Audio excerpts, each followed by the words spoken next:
CIM news. పని ఒత్తిడి, ఇంటి పన్ను వసూలు టార్గెట్లు, సర్వేలు, గంటకి వెబెక్స్ మీటింగులతో, వీడియో కాన్ఫరెన్సులతో ఒత్తిడికి లోనై హాస్పిటల్ పాలవుతున్న పంచాయతీ కార్యదర్శులపై అధికారుల మన్ననలు పొందడానికి పంచాయతీ కార్యదర్శులను అనరాని మాటలు అంటున్న జిల్లా అధికారులు. జిల్లా అధికారి మాటలకు కంటనీరు పెట్టుకున్న పంచాయతీ కార్యదర్శులు. బెనీ స్ట్రోకులతో, హార్ట్ స్ట్రోకులతో హాస్పిటల్ పాలవుతున్న పంచాయతీ కార్యదర్శులు. జిల్లాలోని సమస్యలపై పంచాయతీ రాజ్ మంత్రి పవన్ కళ్యాణ్ ను కలవనున్న పంచాయతీ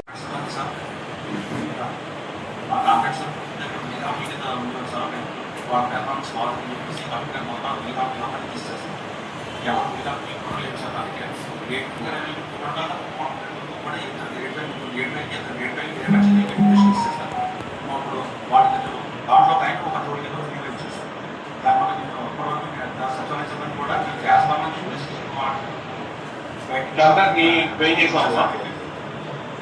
ట్రైన్ చేసాక షిఫ్టింగ్ చేయకుండా ఈ దివాళీ చేస్తుంది ఆయన చెప్పినట్టుగానే బిల్ కలెక్టర్స్ వాళ్ళు చాలా డ్రమ్లో